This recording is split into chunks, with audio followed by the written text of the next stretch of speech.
That one could be Team Liquid right here.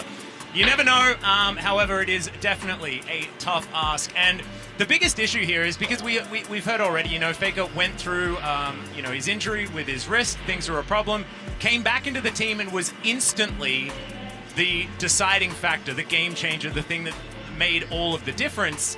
And now he's had a bunch of weeks to really recover. And so I have a feeling that T1 are going to look even more revitalized moving into Worlds. And speaking of moving into things, we are into the pick and ban here for game number 1. Let's get this underway. And Ziggs already banned. I can hear Orc somewhere shrieking his... It's just despising this whole situation. Ziggs should never be banned. And what I think is this is a great sign, because what the desk was talking about as well, how much is T1 going to respect TL? Because APA on his champions has looked great domestically. Yeah. He is known for an eclectic champion pool, and coming into this series, it was kind of a question, is T1 going to respect that? Thus far, the answer very clearly yes. With the Ziggs and the Nico already being taken away. Caitlyn is not something we saw a lot of. It was played, I think, once in play-ins and wasn't very successful there, but it's Gumayusi, and he is a big fan of the champion. And the second thing that I want to look for in this draft, generally between play-ins and the group stage, or in this case the Swiss stage, we see a really big switch up in the priority of champions. And I'm wondering if we're going to see any of that here, if we're looking at maybe an Orianna that made it through the draft this time around, if we're going to see the Rel priority, but no! Yeah, I mean, B1. It's got to be the Orianna, right? There's a certain play that, you know, I think people retroactively have now given to Wolf, but sure. I mean, that shockwave was pretty incredible against EDG. Faker hasn't played a lot of it this season, but of course, Orianna is like most mid laners just have an Orianna, right? And Faker's is one of the best in the world. Speaking of orbs, though, the Syndra is going to be locked away here as well for APA. And Pyosik, oh my, he's hovering the Hecarim. This is, of course, what gave T1 nightmares. He's beginning at least the emotional warfare, Chronicler. And I really appreciate the Lee lock-in. I think that the Lee Syndra combination obviously has a lot of power in the 2v2. And I agree with the desk as well. I think T1, or TL rather, needs to try and go as hard in on early game as you can. Because when you get to late, things might become a little bit dire. And it also picks it away from Owner. Owner has, I think, been the consistent weak point for T1 in summer, as the Ashe is locked in here now. There are, of course, some possibilities for that to be a flex, but if they're not locked in, we will, in fact, be certain of where this is going. And it's going to be Renata and Ashe. And the Renata is not something that was high in priority.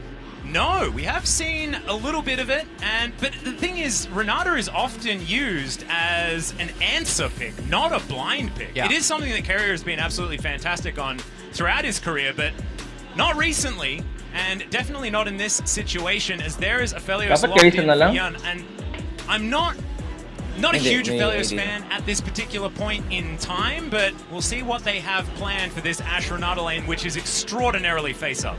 Yeah, I wonder if T1 is going to try and look to ban away some other enchanters, because the point of the Ashe Renata lane is to just bully, right? You want to try and play as aggressive as possible. Depending on the build, we can see Ashe do some decent damage, but you will always be threatened. I think the Syndra in that way definitely is something that they're going to have to take into account. As the J4 is banned away, J4 Orianna, classic combo, has been around for the longest time, and J4 in general is in a really good spot right now. T1 though not looking towards the bot lane, seemingly happy with the dominance of that Ashe and Renata. Instead, banning away some picks here, which is it's looking like it might just be a blind Renekton here for Zeus. We'll see whether he is going to be able to get his hands on it. Of course, it will be Summit that has the first option. Speaking of Summit champions, two of them have been taken away, the prehistoric Yordle and the electric one. See whether it is going to be more Summit tax that's going to get paid. Things like the Aatrox are coming to mind, but there is the Blitzcrank taken away, protecting that bottom lane just a little bit. And I do think that there is a Crocodile in our future. It's what I'm kind of feeling here. K'Sante, of course, still up and available as well, and did see a lot of priority, but instead, looks like Core JJ thinking about a favorite here. As Taric as well. Taric a little bit of a sleeper at this point in time, but right now Core is still considering his options. Yeah, shouldn't come as a surprise. Rel, though, going to be the lock-in the end. Rel, obviously, I think one of the strongest picks of the tournament thus far. Incredible a flex pick as well. You just put Lee Sin top lane. Yeah, I knew you were going to bring it up. I mean, it's in my pick'ems, man. I need Lee Sin to be played all over the place. We'll see whether that will come to fruition. It is looking like a blind pick here. The Sejuani, I'm sure will pair with whatever Zeus is picking, but outside of that, not really the greatest when you look at the rest of the comp of T1. Not a lot of ways to activate that. You don't have a melee mid or melee support to try and play with this. Jax. It's looking like Jax or Renekton. Yeah. Cassante could also be an option, but I do think that with Ashe in particular, Cassante maybe doesn't quite have the pressure, and you would be leaning a lot more on just the Orianna for late game damage, as that's one of his champions. But like, this is the problem. We see this all the time, and it's the Sejuani without any permafrost friends. And I don't know. It bothers me quite a lot. Of course, you can go into hammer form as Jace to try and help out. Half of Jace, exactly. So Ona has half a help with his passive and getting that one stacked up. But of course, Sejuani is just good in general. There is a Cassante on the R5 for Summit. I can see a smirk there, a wry smile on his face as he manages to get probably the most successful top lane champion of the play-ins, at least, we've seen on this patch here at Worlds. So I do like what TL have put together, but T1, I mean, this is the most slow and steady T1 composition. Like, we're gonna team fight you and we have all of the engage in the universe and we can follow up with everything and the kitchen sink. But I don't know whether they're necessarily answering TL, at least in this draft, in the early game. Yeah, I think that for T1, playing around that bot side is going to be really important. And in that light, I think a Renekton would have made a lot of sense because you can leave him alone on an island and be fine. However, the Jace might be drawing some attention. Obviously, the 2v2 with your Lee Sin is going to be good in both mid and top.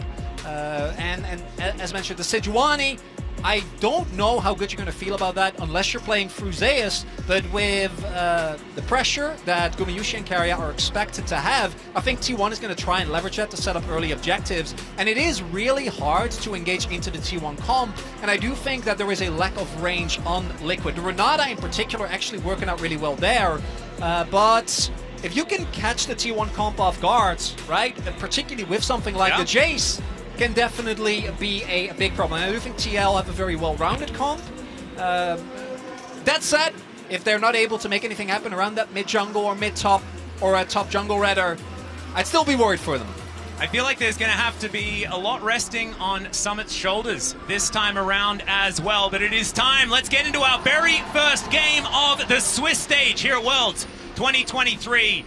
T1 taking on TL. Their acronyms so very similar. We'll see whether the gameplay is going to be on a similar level as we get into it. Any expectations for level 1, Chronicler? With these, you could try. I think that Ashe can be really punishing, right, if you're able, but if this was like a Braum instead of a Renata, you know, you're going ham. It's Keria's Braum. I don't want you to say that ever again. Hey, Keria's Braum, when he's not engaging, is great. When he is engaging, it's not necessarily the greatest. But no, I do think that the first action we're going to see more so towards the Dragons, the Heralds, and again, particularly for TL, I want to see how well Pyosik and APA are able to try and play. And how are they going to relieve pressure? Because with this Ashe Keria, or rather Ashe Renata lane, my expectation is that T1 is looking to start bullying very early on and never really relent. And we have seen that T1, this goes back to spring, but that was the style that they were extremely dominant in and allowed them to snowball games in a very unfun experience for their opponents. But now the Ashe player has changed. Very true. In this lane, as of course, Keria moving over to the Renata this time around. Ashe not necessarily a sport as much as she used to be, as logistics program is being read out to Yun, and he didn't like it at all. Not into it. No, not an enjoyer of the program. Did go fleet footwork, so we'll be able to sustain up a little bit, but do have to be ready for the amount of pressure that's going to come out from this lane early on, and especially when you're playing engage support. Renata is a bit of a, middle of the pack because she's an enchanter, but also really good in terms of counter engage. Is that you want to really respect the level 1 so that you actually have a window to go in. And if your health bar is already too low, then that's not really going to be the case. Case in point. Yeah, there's a bit of a handshake there from Keria. Is going to get cleansed. So gets a cleanse on a level 1 Aphelios. Things not necessarily going TL's way here at this stage, but as you already illustrated, this is to be expected in that lane. Zeus is going to go to the skies. Summit is going to look to try and fight back here, but Conqueror procced, and the Jace is having just a great time. Oh, and Owner actually changing his another one pathing. comes through, and now the flash! Keria is just throwing out abilities and getting summoner spells. Do note though, Pyosik starting top side of the map. We're going to have opposite sides here, as there might be a dive onto Summit, but Guma and Keria, are they going to be okay with Pyosik moving in? Yeah, Summit trying to deal with this minion wave, but it is just too big. They do manage to get a teleport out. Can they kill him in time? That is going to be the 1-for-1 as now the stun comes in. It's a 2-for-1 and TL trade up. Now Pyosik making his move towards the bottom side. The Q's going to land. Gumayushi's in so much trouble, and Core JJ just said, I take down this team. It's my job, man.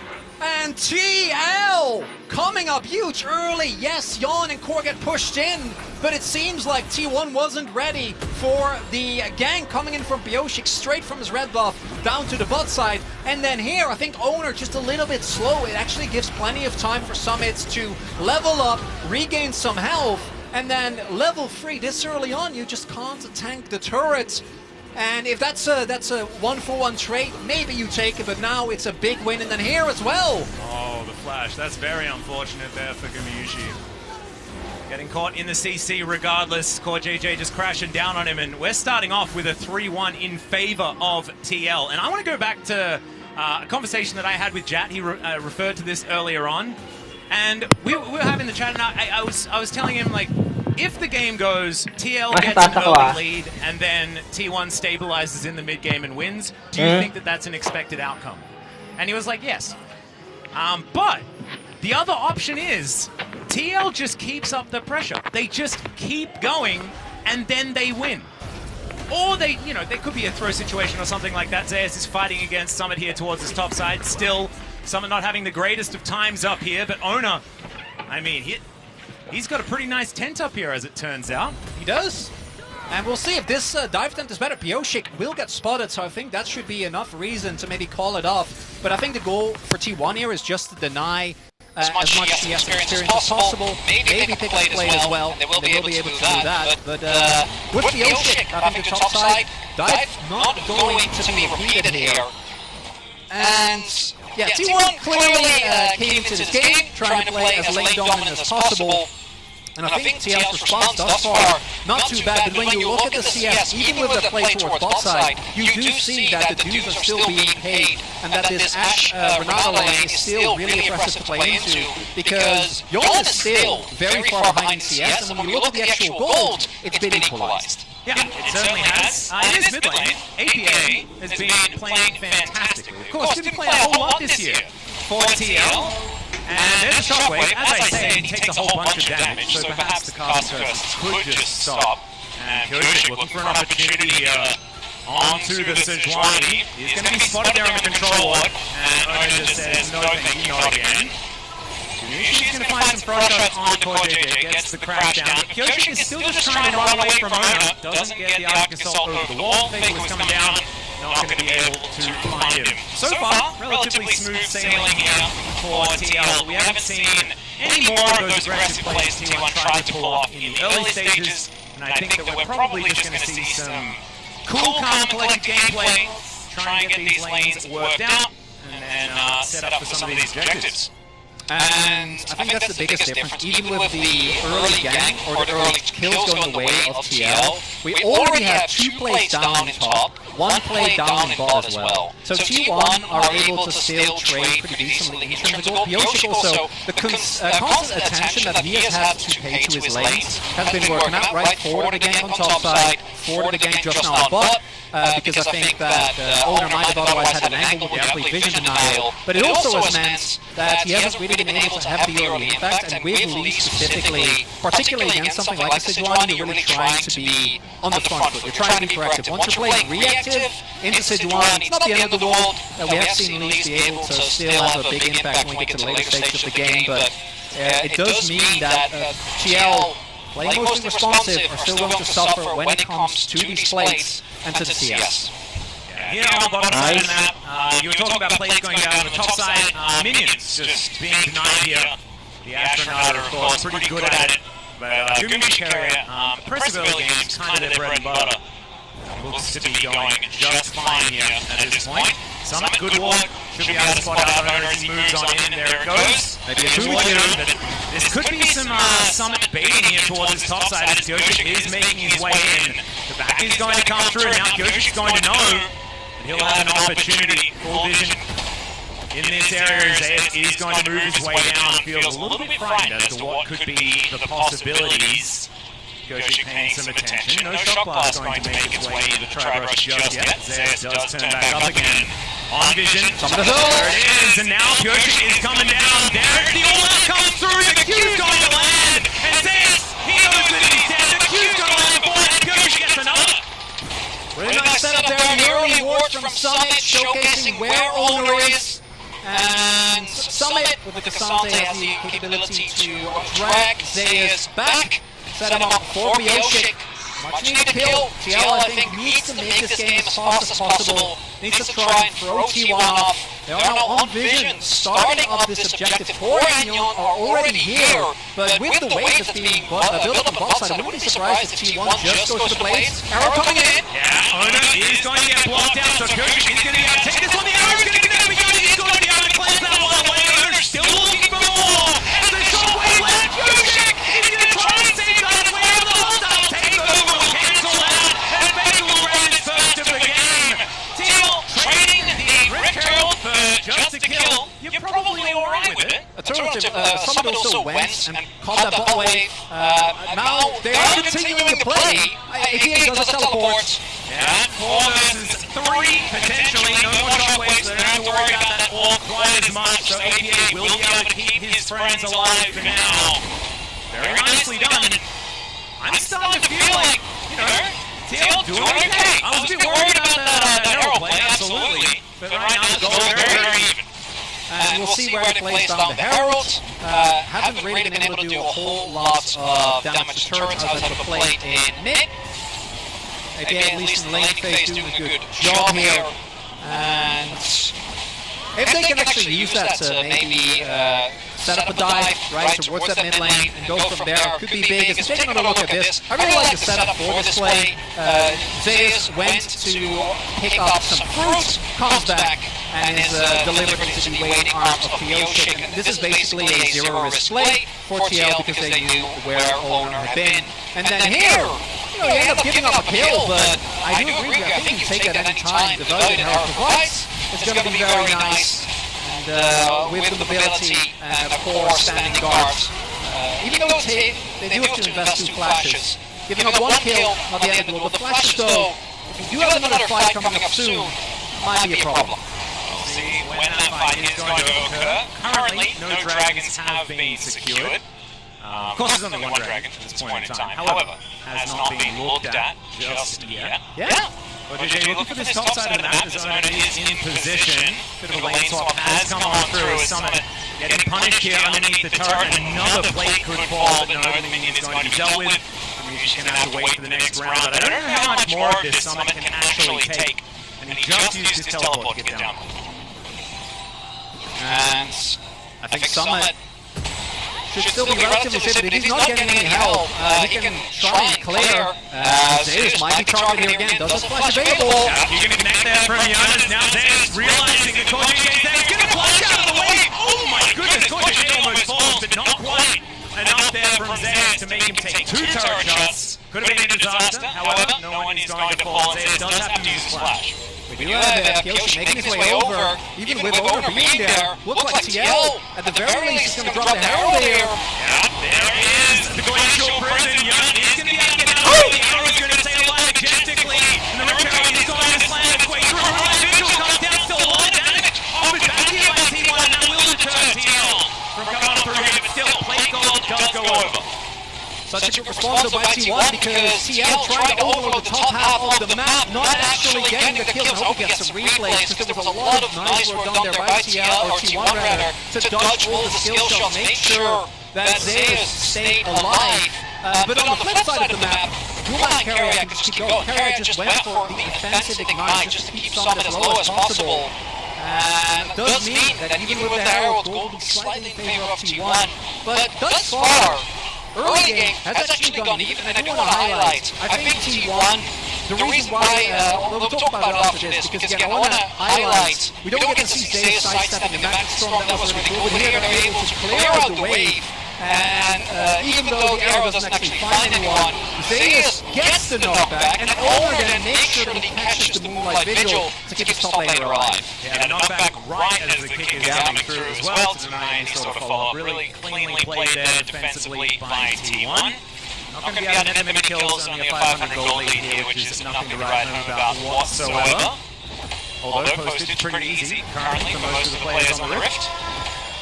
Some just clearing out waves. I do want to see TL keep up the tempo here in this game, and I want to see a little bit more out of APA. Of course, the Syndra, fantastic for just one-shotting carries, things like this, but as the game goes on, the utility that Orion provides is going to give a little bit more from that mid lane. It's hard to match. Also looking together how we can sync up with Thor. I think that the Crashdown combined with Scatter the Weak can single-handedly win you a team fight. Yon does have red white. You're going to connect there from Koshik, but Owner is going to be able to actively assault his way out. And now this Dragon is getting some attention. Wards everywhere. Arrow going to connect onto APA. The hostile takeover comes through, and there is the chain of CC. I don't know what you're supposed to do. In that moment, I think you just have to accept that you're going to die. That's precisely what happens. Yeah, I think it's Flash Arrow. That's really the only outplay on that one. APA unfortunately going down. Summit gets himself a snack. First rate is going to go over to setting up for a Cloud, which I am loving. Yeah? Earthwind and Fire? That's your favorite stage? It's not my birthday, so come on. Yeah, as we take a look at the late economy snapshot, the big benefactor of everything that has happened thus far is Guma, because while Yon has been dragged around the map, they did the lane swap, they get the Herald, they tried some aggressive plays, didn't quite work out. Guma has just been in bot, fired 2 arrows, that was about it in here, you have to flash it, otherwise, especially with Owner right there, it's going to get taken down 100%. And that is exactly the type of things you want to try and avoid. Give T1 as little as possible in this mid-game, because comp teamfight, I don't even think TL's comp is bad at teamfighting, but trying to out-teamfight T1. Yeah, with the composition that they have, especially on top of everything, they've got so much non-committal CC, as well as teamfight utility. It's just a little bit too much here. So TL, going to be able to look at Shirley here. You got to take her down, looks like T1 not too interested in fighting for this one, as they have some back time to take care of beforehand. So Koshik again his second Rift Herald. TL should be able to try and use this to break open one of these lanes. Currently, they haven't taken any turrets just yet. Bot lane Nada has fallen, so first brick goes to T1, contributing to their gold advantage they do have to the tune of about 1,000. Arrow going to fly through, hits Carrier, hits Owner, and almost hits APA. This time he's going to flash. That's very unfortunate, because even though he stays alive in this instance, I try to over play on Zayas here. There's the Scatter the Weak on Zayas, taking a lot of damage. The only power comes from Koshik, going to take away the kill, just barely. Not enough there, so requiring a sonic wave, but really nicely done here, right after. Magaling yung game of Necessary, okay? Koshik was essential to that fight. Really nice done by APA, able to get the best out of the bad situation. Zayas going down a third time now. And he's a TL, still remaining close in gold, because top lane turret was already low from the continuous pressure that was applied by TL. They're able to get the top side turret. Might be looking towards play of Faker. Yoshi does have his ult. There's the one-on flash. Gatling not going to be able to get the stun there, though. Yoshi is going to be the target here. Faker wants some revenge, gets the flash out of him in trade for the shockwaves. Now Zayas is looking to put in some support as well. Not going to be able to catch up. TL with 3 men strong here in the mid lane against the 3-man team. Oh! The flash forward from Zayas is going to be scattered. APA doesn't have a flash of his own, though. It's the shockwave looking to grab Koshik, but they'll get the free kill on the Syndra. Not able to make his way out. And particularly in such a long lane, between the speed up from Faker plus the speed up from James, Cole's in. That's going to be a hostile takeover, though. Guruji just ran held down on Koshik. He's going to be the first one to fall, but Summit does get the all-out on the carrier. Not going to be able to bail himself out of this one. Bit too expensive.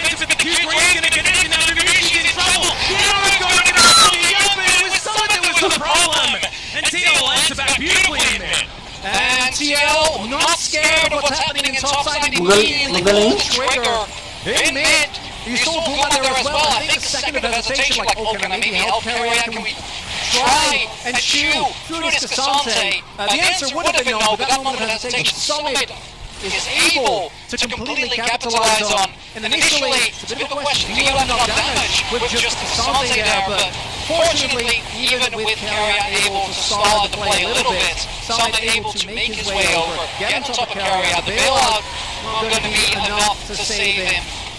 And actually predicting, right, Gumayusi trying to dodge the Q3 coming up huge. Well done there, and it means that still 18 minutes in, gold looking even.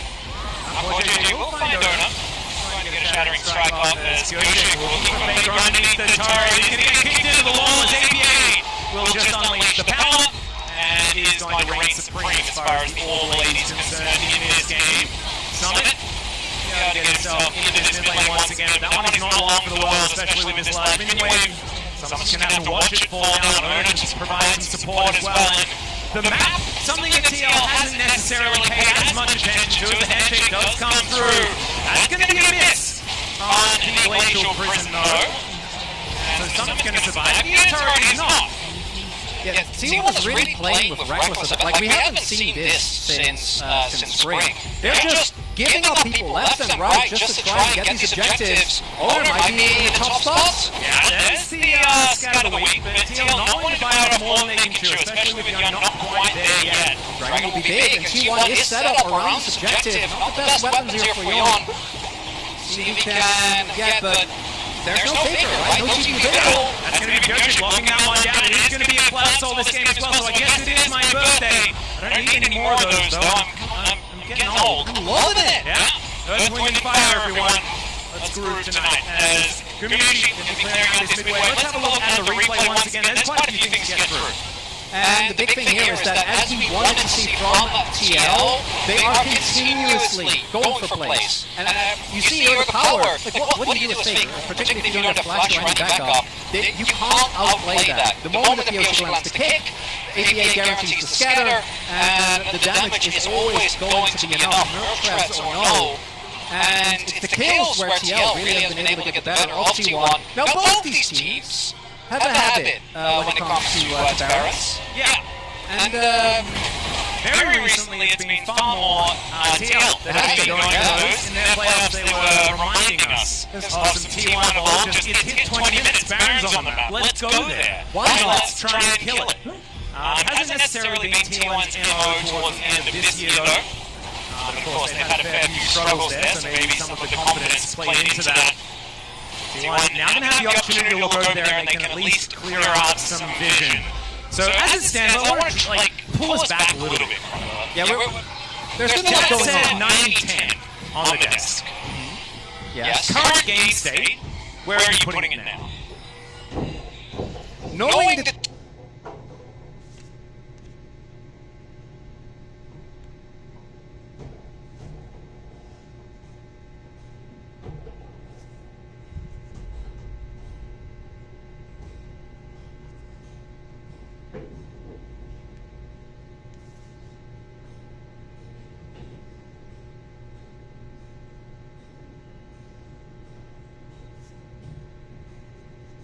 two teams. I was thinking. Yeah. Look at us. Like we've played together before. We know what TL thus far. I carry a big ultimate. Make sure that Guma doesn't get bailed out by the Renata. Because I do think that when you look at the damage, T1 definitely has so much burst available to them. But then also on top of that, you have the sustained damage of an Ashe, who even with the deaths that Guma has sustained, picked up. I don't know how many plays it was, but it's a lot. And that's a 50 CS gap, basically. For Gumayusi as well. And so he's just happy Ashe. Died a couple of times, but it doesn't really matter because the bank coffers are still full. Faker with control of this Baron area, going to make his way towards the jungle. It is extraordinarily empty at this point in time. Ona finds Summit. And Summit's just going to go back towards this bottom side of the map, try and clear up these minion waves. Core JJ finds Faker once again. Shadow Strike going to come through, but he's going to be pulled back by the shockwave. The dissonance comes in, there's the Magnet Storm. As Faker is pulled forward, can he find the clockwork wind up? He doesn't need it, because he's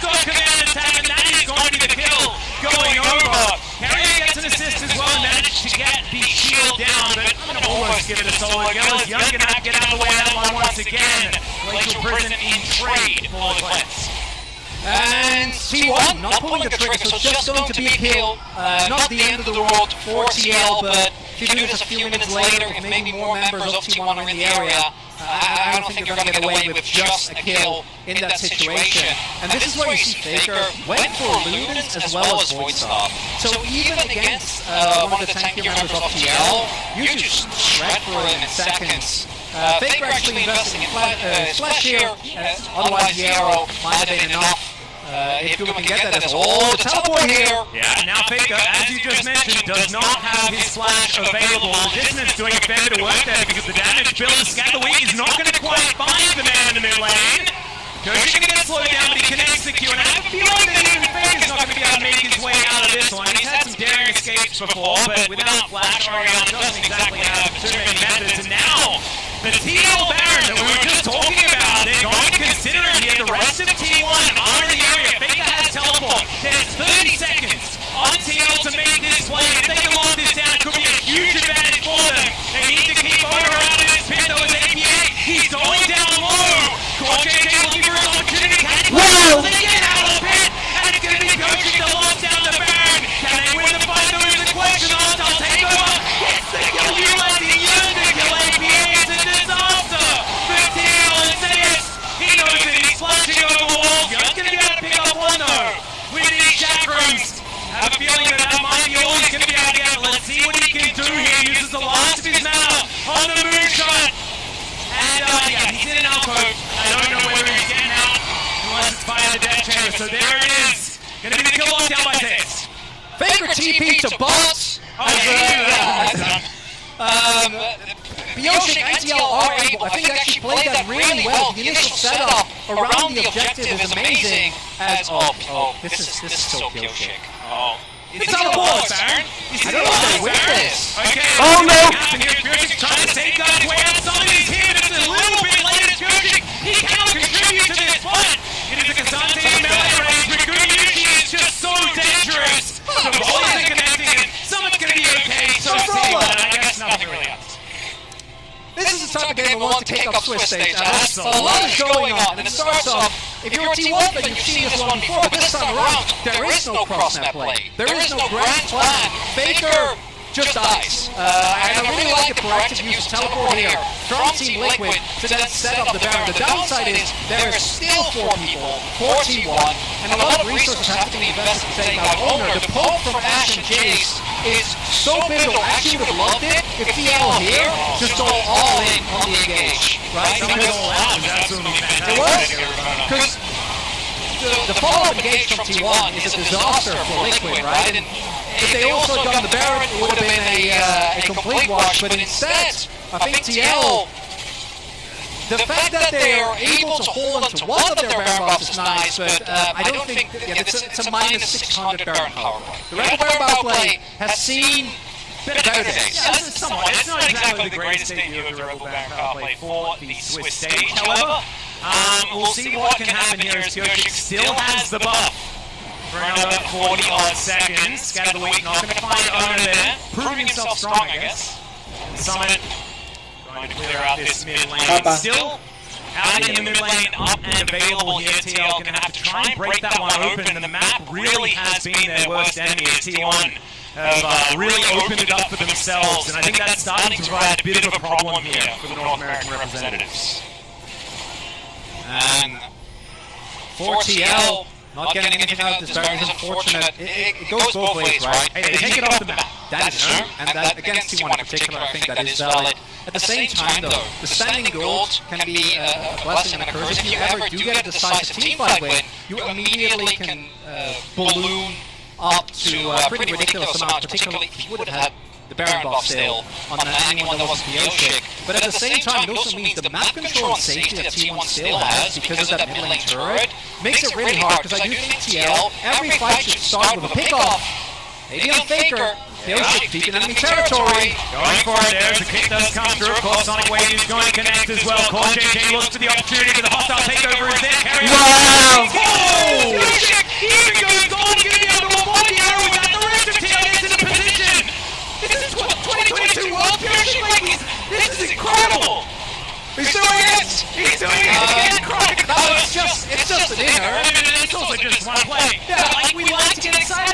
sorts of plays. We should.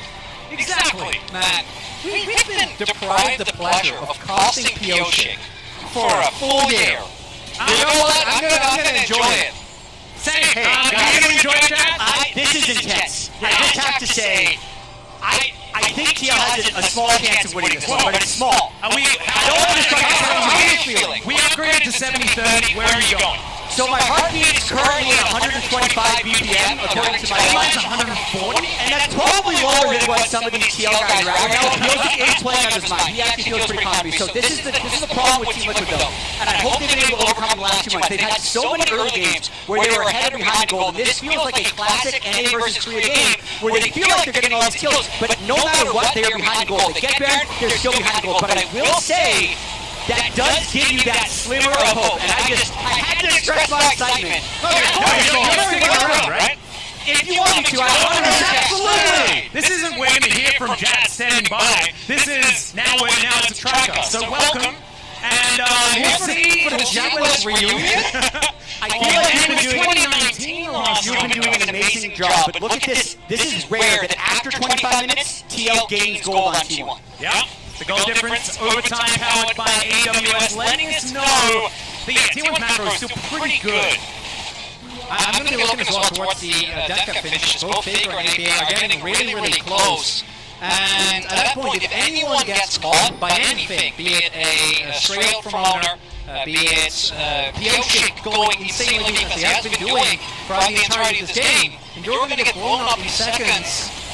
And we'll see whether the 8 carries are able to really make their mark on this game. And I really do have to wonder about Yon at the moment. He's been on the back foot this entire game. I feel like they banned the Caitlyn really early on in the draft phase because they were scared of the lane phase. But then they had to go with the team fight pick for Corey J because I don't think they felt like they'd be able to win this game with Core on something like Lulu against Astronaut where they might lose the lane anyway. So he's down 60 CS. He's been on the back foot the whole game. And he has to worry about Shock Blast and Orianna Shockwave. So it's such a difficult game for him. But the fact that he has 2 summer spells up right now before this next Dragon or Baron fight would be the window where he has to execute a team fight to give TL an advantage. I want to reiterate again, the best of ones in Swiss are so important because it seeds you for the rest of the bracket, right? A winner today means that you're only a single win away from making it towards those best of threes, the ability to win. And right now, TL is looking to peel. They're hoping to get the teleport, and then... Oh no! It's just gonna get caught up position. Let's go! That's gonna be the payoff to stop this one. Even the ref going He does not stop for his man today. And we're down to 50%. Of course, on the Q3. It's a double for APA. That's gonna be a bang for TL. Pyosik is legitimately the defending world champion. Getting 2 kills for TL. No jungler for anyone. That's the second Baron in the game.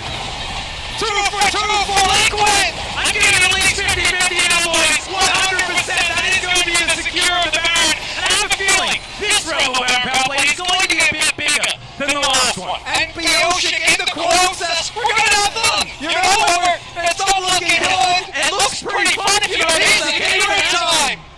I will say, one of the Achilles heels of Team Liquid during the regular season was their execution of Baron power. Get out of here, Justice.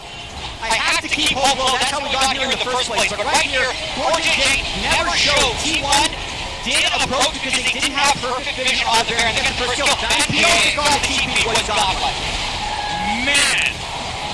And he's got the GA ready, so he's able to get that resurrection through as well. So just going to be going on. T1, once the cards start falling down, this composition can fall apart. And TL, as you can see, understandably losing their minds. And they know what this means. With this new format, this one win that Chronicler is mentioning is way more The blunder. because it will actually catapult them in to be one The big blunder. of the qualification match. It's actually much more important. And that's going to remain true for the next 2 best of ones, right? Like, if they do win here. We know there's always crazy upsets in the world, right? Every year, things are never the way that you'd expect. Never. But to open the Swiss stage, if they can make it happen, would be incredible. Right now, though, their power play actually working out okay. Summon has to be able to escape this. Trying to get out of the way, but the Glacial Prison is going to connect. The arrow is going to sail one. He tries to hold out his way through. Does still have Finish Shield. Faker will finish him off now. Still needed a lot of resources to lock that one down. As Baron's going to be utilized to try and take down like this in a turret as well. T1 going to get themselves into position. The volley's going to catch them. Not going to push into the fog of war is T1. They're trying to just holster their guns a little bit here. Yeah, Yon cleansing the slow there just to ensure that there was no follow-up. He's able to make his way on Bioshik. Still going, still looking continuously for this backline access. Faker does have no TP, so it technically is a 4-4, which I think is why he's trying to play aggressive, and they don't want to lose Despair. With Summit being dead for another 20 seconds, he'll join once he has teleport, but that's actually the issue. Summit led the LCS in isolated deaths, and so many of those did happen in situations like this, where he's pushed up, and the team isn't able to counter the play of T1 sending everybody for Summit, so that completely stops the momentum of Despair and power play. It's been a problem all year for TL. That one goes back a few years before that as well. I say as an old Sandbox fan, as you point out, Jeff, it's the fact that the rest of the team is backing while he is this far up, and this kind of takes out the pretty decent Baron power that they were setting up. They were about 1,500 up here, maybe could have gotten another inner if they synced it up a little bit better, but now, for all accounts, goals, 2K at this point in the game, not going to be the big difference. 100% irrelevant. 2 dragons apiece now, as well as TL are at least able to collect themselves their first 5 dragon of the game, so we're not talking about a soul just yet. Until this next one is going to be taken down in 2.5 minutes. Baron is going to be the conversation at that point in time. TL, we'll see whether it's 3 Barons that they'll require. These shock bloods, man. They hurt so much. Yon working on what looks to be a Guardian Angel, allow him to play a little bit more aggressive, but you can see he's just so far behind the curve of Ashe. Crocker, I'm having a hard time being unbiased with my analysis right now. Who do you think has better scaling? Just champion. APA just walks out of it. I'm leaning T1 because I think Orianna right now is the best team fighting mage you can get. Fair. But if Bioshik can find an angle, like I think it's pretty close. I'm leaning T1, but I do think that Ashe has a much harder time of having a high impact in fights than Aphelios. A single blue ultimate with crits combined with like an auto or 2 can basically single-handedly win a team fight, and I think for Blue he actually needs to have the space. Did go with damage build, which I'm very happy about, because otherwise I think T1, they don't have the scaling, it's Bioshik. He might need to just try and kick Zeus away from this one. Doesn't have to use his flash though. Terry was looking to make his way, and Shockblood's not going to connect quite as well. Continue on, gentlemen. Yeah, I do think it's close because what I see a little bit of is just the fact that T1 doesn't have a true front line. Just one versus one who's starting gold makes them very squishy. So if APA can land any stun, there's a chance he one-shots, and they actually have a much better front line with summoning port if they play the fights correctly. And I think as well, that's why Carrion also going for Radiant Virtue here on the Renata, trying to build the Zeus. Scatter the weak, trying to come forward here. Summit just finds himself a team man. It's 1-3. It's gigantic. Summit's going out. He's going to get another one. He's